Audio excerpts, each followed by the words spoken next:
National investigation agency ने दोनों तेलुगु रियासतों तेलंगाना और आंध्र प्रदेश के बेशतर मकामात पर धावे किए।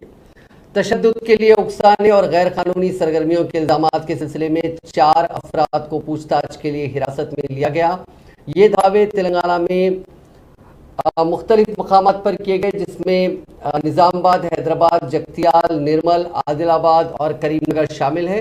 और आंध्र प्रदेश के 2 मुकामात कर्नूल और नेल्लूर अजला में भी ये दावे किए गए। एनआईए को निज़ामाबाद में कराटे क्लासेस चलाने के बहाने ट्रेनिंग देने से मुतालिक इत्तला मिली थी। एनआईए ने अपनी प्रेस रिलीज में कहा कि मुलजिमीन दहशतगर्दाना सरगर्मियों को अंजाम देने के लिए तरबियत देने और मजहब की बुनियाद पर दोनों ग्रुप्स के दरमियान मुखासमत को फरोग देने के लिए कैंप्स का एहतमाम कर रहे थे। एनआईए ने मुख्तलिफ सामान जब्त किया, जिसमें डिजिटल आलात, 2 खंजर, 8,31,500 रुपए की नकद रकम जब्त की। 4 अफराद को पूछताछ के लिए हिरासत में लिया गया है। कबलज़ीन तेलंगाना पुलिस ने अब्दुल कादर, शेख सादुल्ला, मोहम्मद इमरान और मोहम्मद अब्दुल मुबीन को हिरासत में लिया था।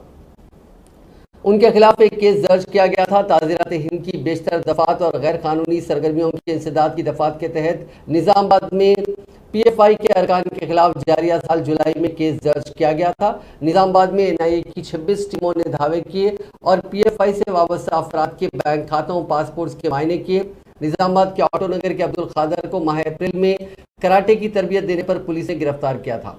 निज़ामाबाद पुलिस ने 400 अफराद को तरबियत देने पर 30 अफराद के खिलाफ चार्जशीट दाखिल की थी, जिनमें 4 के खिलाफ मुल्क से गद्दारी का केस भी दर्ज किया गया।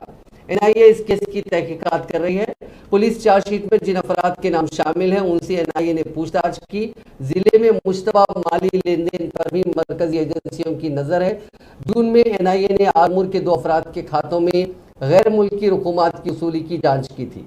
निज़ामाबाद में एनआईए की टीमों ने ऑटो नगर, अरसापल्ली, मालापल्ली, मुजाहिद नगर, जीरात नगर, परकट और बोधन में धावे किए थे। बताया जाता है कि ऑटो नगर में डिग्री साले दुओं के एक तालिब इल्म को एनआईए की टीम ने तहवील में लिया है।